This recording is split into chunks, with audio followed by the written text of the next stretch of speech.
What's going on, knuckleheads? This is George with Fighters Rep, and this is our Canelo Alvarez versus Sergey Kovalev preview prediction. This right here, knuckleheads, is the biggest fight of the weekend, in my opinion. That is regardless of what's happening with the UFC.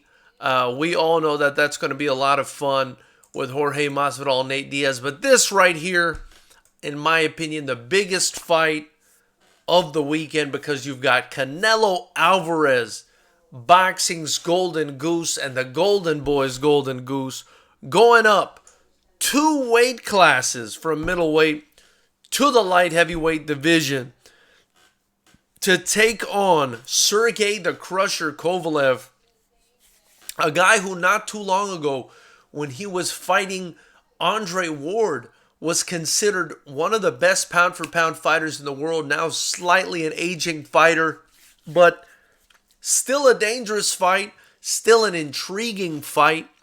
So let's go through the tail of the tape like we usually do. We're going to discuss these guys physically, their records, talk about what they need to do. And then at the end of the video, we're going to give our prediction, and then we're going to open up the forum for discussion. So first things first, we've got, and this is a major factor in this fight, the ages. Now we've got Saul Canelo Alvarez coming into this fight at just 29 years old, not even priming, but still one of the best fighters in boxing at just 29 years old. Again, not even priming, may not have reached his prime yet. Not even close if you think about it, because he hardly had, he actually didn't have an amateur career as far as I know.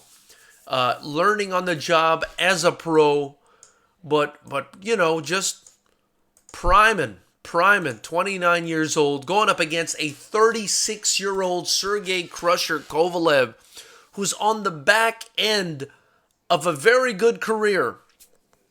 Nonetheless, he's in the twilight of his career at 36 years of age. He's taken a few lumps in the past few fights. He's had a few losses. He's had a very tough fight in his last outing against Anthony Yarde, who in Kovalev's prime I don't think would have lasted much more than 7 or 8 rounds at best. So, we do have a young, strong Canelo Alvarez, who's not even in his prime, but exceptional, going up against an aging Sergey Kovalev. As far as fights go, Kovalev has 38 fights, Canelo with 55 fights. So Canelo with actually the experience advantage in the pro game. But the thing with Canelo is he didn't have the amateur pedigree that Kovalev does. Nonetheless, he's really honed his craft in the pro ranks, and I think that's an advantage for Canelo, and something that I think a lot of people are overlooking, because Canelo is just 29 years old. But it's really important when you have 55 fights versus your opponent's 38 fights. That's a significant experience advantage. As far as their records, Canelo with 52 wins and just 1 loss. And then Kovalev, 34 wins, 3 losses. Kovalev with 29 KOs in 34 fights, a high KO percentage. Canelo with 35 out of 52, so much lower. But as far as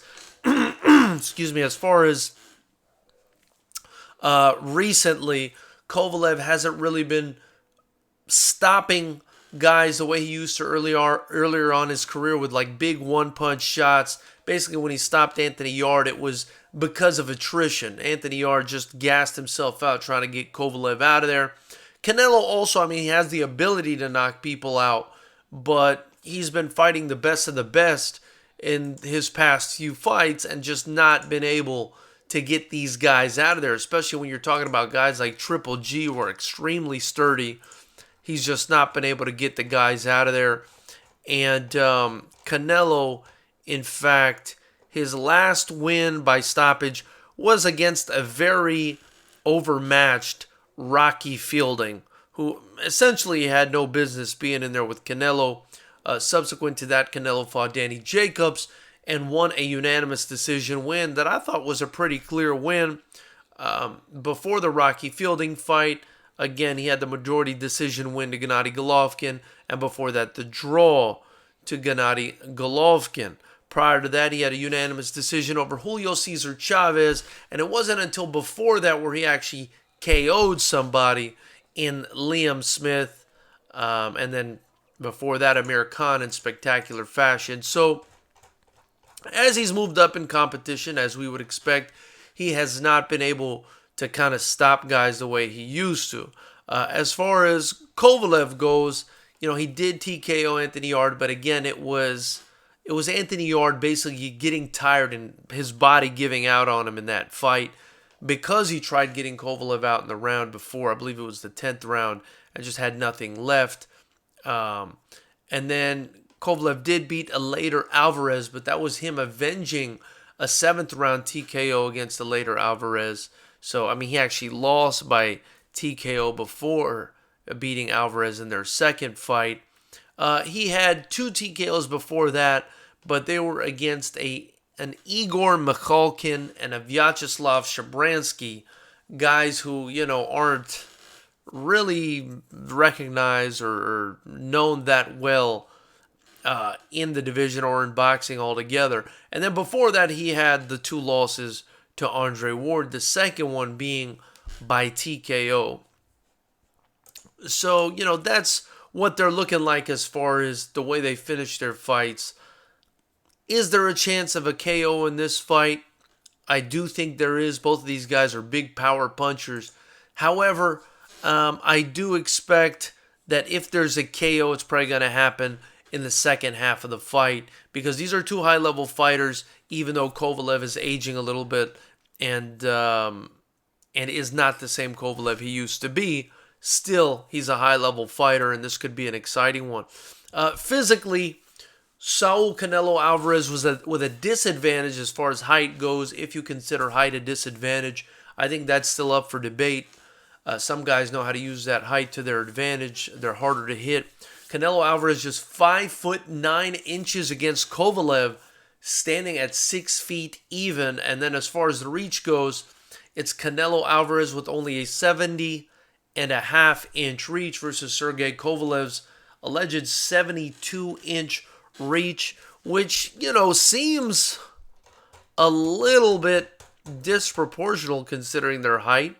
I would have expected Kovalev to have a bigger reach advantage over Canelo Alvarez, but what I'm seeing online is 72 inches versus 70.5, so only a 1.5-inch reach advantage for Kovalev, who is definitely going to have to utilize that reach advantage to win this fight. Now, what are they going to have to do to win this fight? Well, for Sergey Kovalev, he's going to have to find a way to negate Saul Alvarez's really good head movement.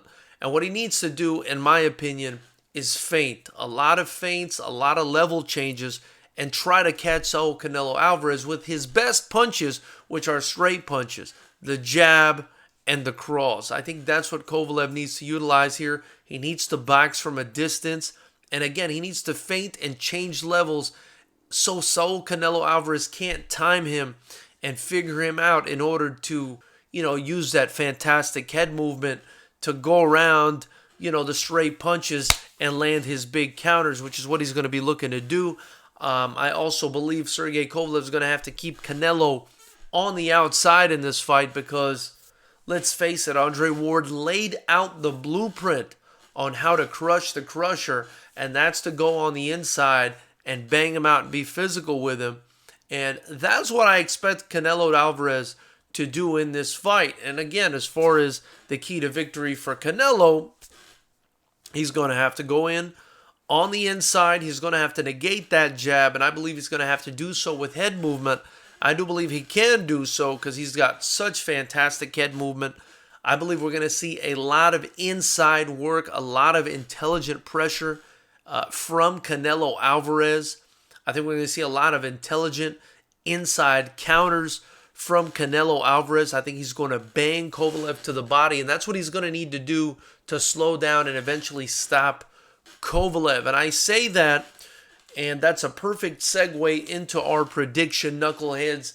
If you've got a little bit of extra money lying around, definitely if you're near the sports book, in my opinion, even though it's a good fight and anything can happen, especially considering Kovalev's boxing acumen and his resume and his power, I think in this fight, Canelo sees an aging fighter who's extremely weak to the body, not very physical or strong on the inside, has the blueprint basically handed to him through Andre Ward. And I think Canelo's going to take this fight on the inside, bang Kovalev to the body, and finish the fight.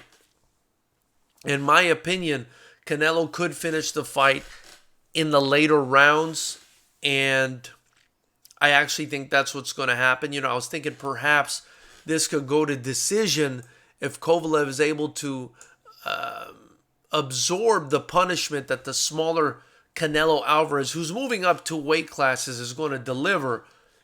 I figure, part of me thinks maybe Kovalev is the bigger man, or as the bigger man, will be able to absorb the punishment. However, Saul Canelo Alvarez, is an extremely strong guy, and I think his punching power is probably that of somebody at light heavyweight, maybe even more. There are even rumors today from Canelo Alvarez that he may be interested in moving all the way up to a cruiserweight, which is not out of the realm of reality if you look at some of the belt holders there.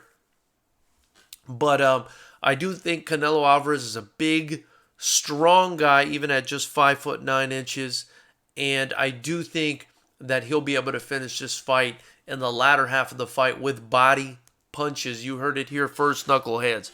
Also, as far as the cruiserweight thing goes, it's true. I actually read it somewhere online today. It looks like Canelo Alvarez, I think he's going to win this fight against Sergey Kovalev and become a 4-weight division champion. And subsequent to that, I do think there's a chance that he moves up to cruiserweight because the cruiserweight champ, I believe his name is Makabu, Ilunga Makabu. And Ilunga Makabu is the cruiserweight who actually had lost to Tony Bellew by knockout, giving Tony Bellew his title at cruiserweight when he was fighting. But Ilunga Makabu is a current title holder in the cruiserweight division. He's 5'11". He's got a 74-inch reach. A guy that's not really outside of the realm of reality for Canelo to go in there and compete with.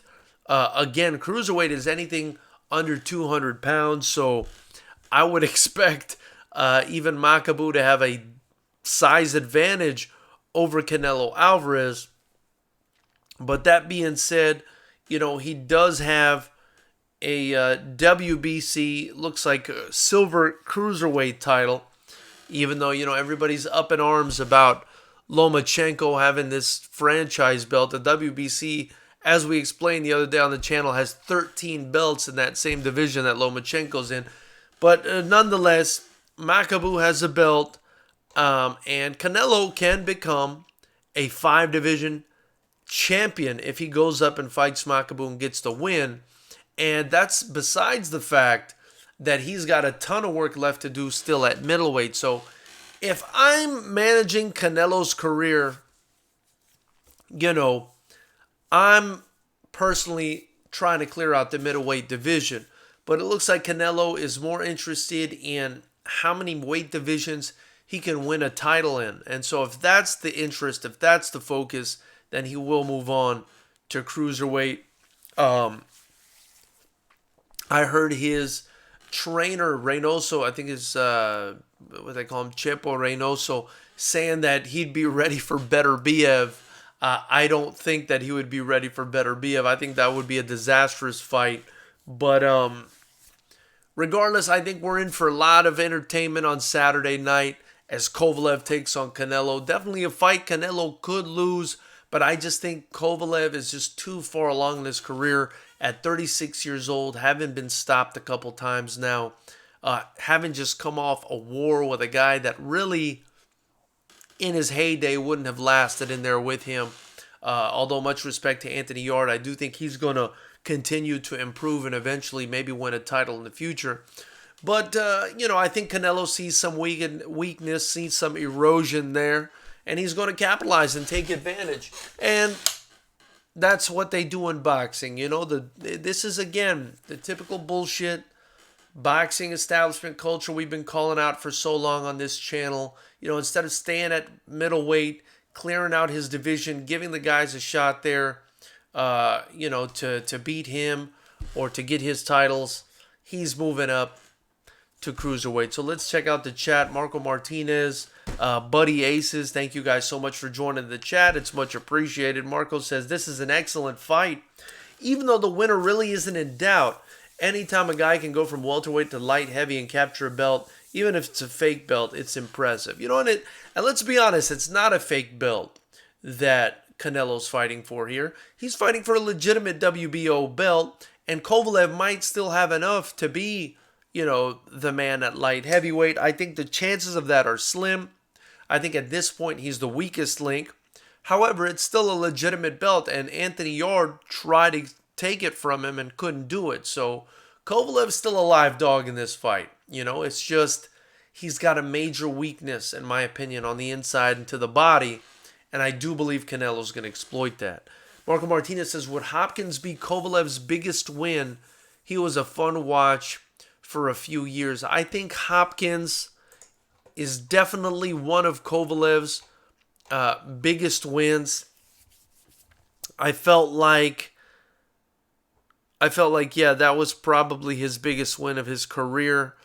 If we look back, the wins against John Pascal were a pretty big deal when they happened, but not at the same level as a Bernard Hopkins, who was a legend at middleweight. I think he still has the record for the most, or some of the most defenses in the middleweight division of his title. So definitely that was one of the bigger fights in Kovalev's career.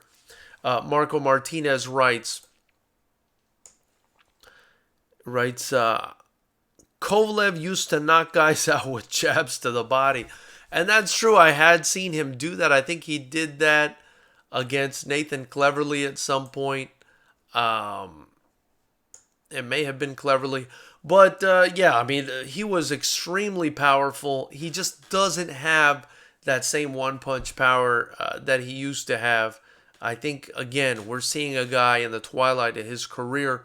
And I've seen an interview with Andre Ward where he seems to agree with that. He says this is not the crusher that we're seeing. It's Sergey Kovalev. He's no longer the crusher. He's still a good fighter. He's just not the crusher. And he just never worked on those weaknesses that allowed Andre Ward to beat him in that second fight. Of course, I didn't think Ward won that first fight. But I felt like in the second half of that first fight, Andre Ward was definitely coming on strong and took over. Buddy Aces says, I think Kovalev got robbed in the first fight versus Ward, and Ward should have been DQ'd in the rematch. That's interesting, buddy. I agree with you on the first fight. As far as the second fight goes, my man, I just think Ward finished him. I didn't think it was low blow. Marco Martinez says, Buddy Aces, are you saying because you feel it was a low blow? Buddy Aces says, true. I didn't or felt nothing, bro. I saw it. Feel the low blows are clear as day. Well, it sounds like Buddy Aces is definitely a Kovalev fan here, or maybe just actually saw it as low blows. But in my opinion, it was right on the belt line or just above, and I felt like definitely legal shots landed in that fight. Marco Martinez, my memory of the Ward fight was Kovalev was winning early and hurt Ward, but after the knockdown, Ward didn't lose a round after that for the next two fights. Buddy Aces says, Rock Nation won the bid on both fights. They were in control of it all and lost money too. And then Buddy Aces says, true, he won't have to cut weight. I'd like to see Canelo fight the top light heavyweights. I don't think we would see Canelo fight Dimitri Bivol at light heavyweight. I don't think we'll see him fight Artur Beterbiev either. I think both of those guys are just too dangerous for Canelo Alvarez. Dimitri Bivol is just too good of a boxer, too slick, too tough. I think for Canelo's handlers to put him in there against him. And I also think Beterbiev is just too big and too strong and too technical, combined with his strength for a guy like Canelo. I mean, I wouldn't even know what Canelo's game plan would be against a monster like Beterbiev. So I would say that Canelo would probably lose those fights. If anything, he's got a better shot against Bivol. Maybe could beat Bivol, but definitely not against Beterbiev. I don't see him beating a Beterbiev. Marco Martinez says, I'm watching it right now on YouTube, and Andre Ward had Kovalev really hurt and beaten, but the last 2 shots are clearly low. Should not have been stopped on low blows, but Kovalev was done.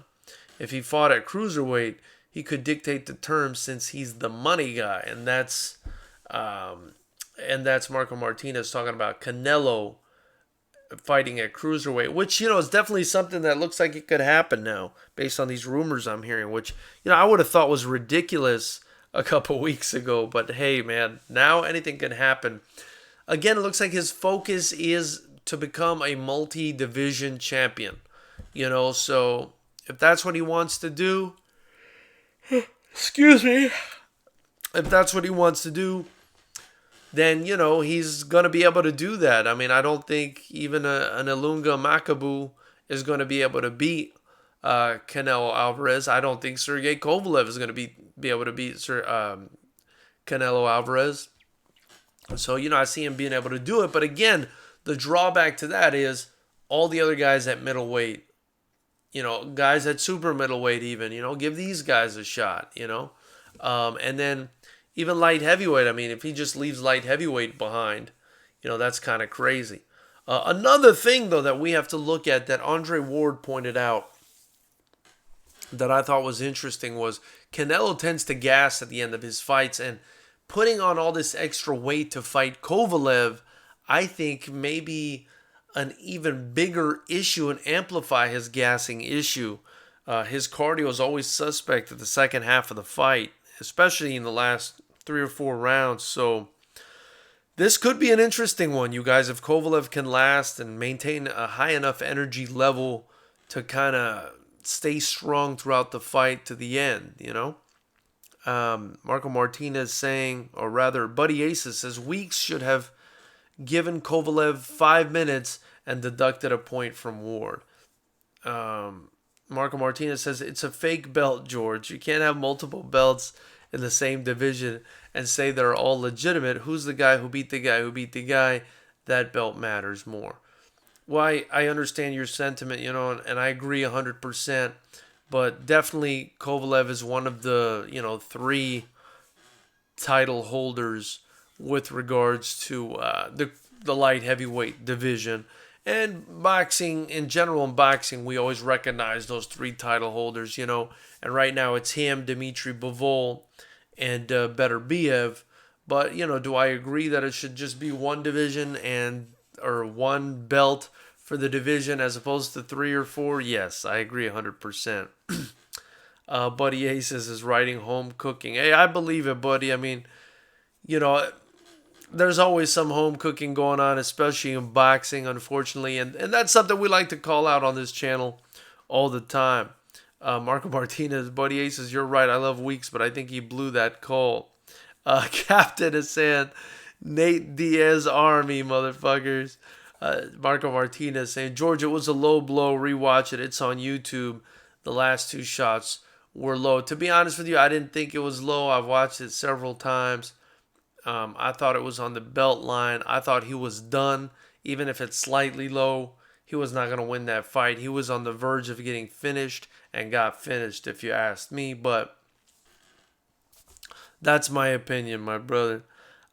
Marco Martinez, Rock Nation was horrible at promotion. Captain is saying Diaz good in promotions. That's true. Diaz is the man at promotions. That's why he was able to land this Jorge Masvidal fight. Marco Martinez says, didn't Cotto make the middleweight title fight against Canelo at 155, 1 pound over the junior middleweight limit? Canelo will do that in a cruiserweight fight. He'll make it a 176-pound title. Well, the upper limit of cruiserweight is 200. So yeah, I mean, yeah, he can come in, at the very bottom of cruiserweight, and I still think even if he did that, he could still probably beat Makabu. But I do think that he'll want to put on some more weight if he's going to fight cruiserweight against Makabu. He definitely needs to put on some more weight, because if Makabu comes in there, which he will, over 200 pounds versus 176-pound Canelo Alvarez, that could spell disaster. I just think it's a mess that Canelo Alvarez is even deciding to go this far up in weight. I think it's just crazy. I think light heavyweight for him is crazy. I thought super middleweight for him was crazy. I even thought he was too small for middleweight, much less super middleweight, and then he goes up to light heavyweight. And I just feel like he's kind of, I don't know. I mean, I can't say he's not taking his career seriously, but, your future could be in jeopardy if you gain this much weight and then have to lose so much weight in order to make, the middleweight division again, or whatever it is you plan, whatever division it is you plan to stay at in the future. And we saw that with Roy Jones Jr., right? When he moved up to heavyweight, captured the title, and came back down, that was the end of his career. There's only so much punishment I think the body can take as far as gaining and losing weight. I think that does exact a toll on the body. And I think Roy Jones, is the ultimate example of that. His loss to Tarver after coming down from heavyweight, I think, was a huge byproduct of having to lose so much weight. Marco Martinez indicates here, let's mention the undercard, which I usually hate in boxing. Garcia versus Dunno is very intriguing. Dunno has stopped multiple SoCal prospects like Chimpa Gonzalez and Ivan Delgado, and I agree with that. That's a really good fight, Dunno and Garcia. There's also the added drama with the whole, Ryan Garcia and Golden Boy rift that we were seeing before this fight got done, and Ryan Garcia's kind of mouth and airing of Golden Boy's dirty laundry got him the fight. So this is definitely, a fight that's intriguing. Is Garcia the hot prospect, the social media star, gonna come through, or is Dunno the spoiler with big power gonna spoil another prospect? So it's something fun to watch, and one of the few instances where we get up-and-comers that are kind of on the same level fighting each other, although I do think Garcia will win that fight. Whiskey Dragonfly, peace, fam. You heard about Canelo's recent disparaging comments about Oscar's character and loyalty, not to mention Canelo just signed his first fighter over to Eddie instead of Oscar. I have heard that. I read that today, that Canelo said that Oscar De La Hoya doesn't have any loyalty, and that's, a perfect segue into that, because we were just talking about Ryan Garcia airing Golden Boy's dirty laundry, and now Canelo is doing it. And man, are we watching the Golden Boy empire kind of start to fall apart before our eyes? It's a real shame what's going on over there. I mean, if Canelo's not happy, Ryan Garcia's not happy, their future star, and Canelo, their biggest star. Excuse me. It's not looking good. It's not looking good for Oscar and Golden Boy Promotions. So yeah, man, Whiskey Dragonfly, I appreciate you bringing that up. Marco Martinez saying Garcia is a real exciting prospect, though, based on his charisma, could be the next superstar. And that's exactly what I was just saying. You read my mind, Marco. The kid is already a star on social media. He's kind of built himself up. He's got a huge following because of his own work on social media. And De La Hoya needs to understand that. And so they basically capitulated to his demands when he wanted more money, and he agreed to fight Duno, and they're giving him more money, and he basically muscled Golden Boy into the position he's in now. Is that going to come back to bite him in the butt? Who knows? Who knows what that relationship with the Golden Boy is going to be like? Buddy A says, Eduardo de la Hearns is the new. I'm not sure what you mean by that, Buddy A says. Marco Martinez, Canelo took Ryan Garcia's side in the Garcia versus Golden Boy feud. That's why I think Garcia didn't get punished for talking smack. Yeah, but now that Canelo is airing out Oscar De La Hoya, I mean, where is this going to go? You know what I mean? And if we've got Canelo, sending his fighter over to Eddie Hearn, which in my opinion is probably the best move you can do in boxing, then it looks like there's a real rift there between Canelo's side and Oscar's side. And then, as far as Eddie Hearn, I mean, some people may disagree with me, but for me, Eddie Hearn is the most successful promoter in boxing. He's the best promoter in boxing. It's not De La Hoya, especially with all this dirty laundry coming out. I definitely don't think it's De La Hoya anymore. It's not Al Heyman. And again, this is just my opinion. But it's not Al Heyman because people seem extremely disheartened by the fact that a lot of the PBC fighters aren't fighting people that have a chance or aren't staying active.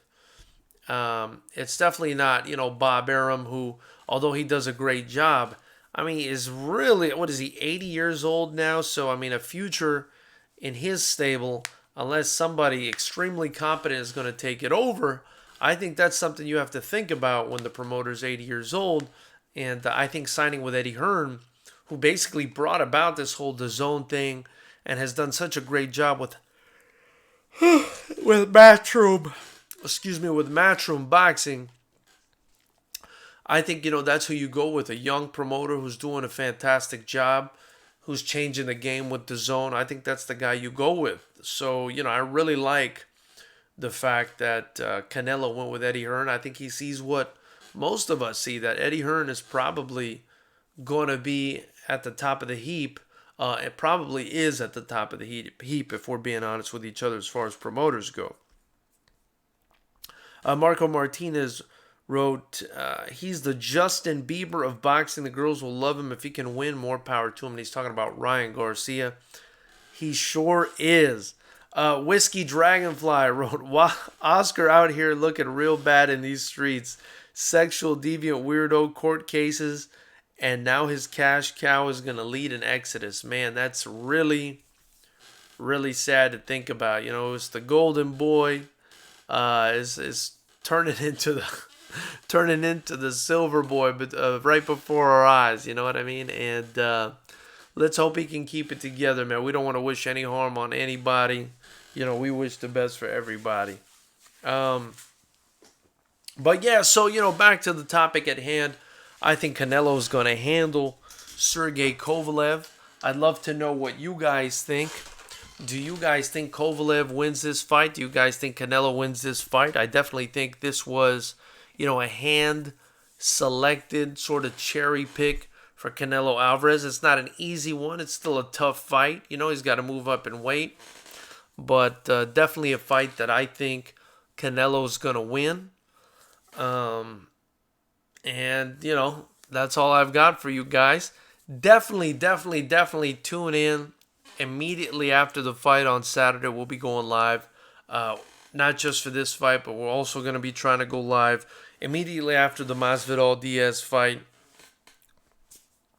Also, we're going to probably be doing a video, not tomorrow because it's Halloween, so we got to chill out a bit. But definitely Friday, we'll run another one back. I kind of wanted to talk about the Max Kellerman situation where he said Gvozdyk quit in his fight against Beterbiev, and his sort of half-hearted retraction of that statement, where I think he's trying to sort of minimize the intelligence of his viewing public by basically conflating the term that he used, which is he should have said that Gvozdyk had enough.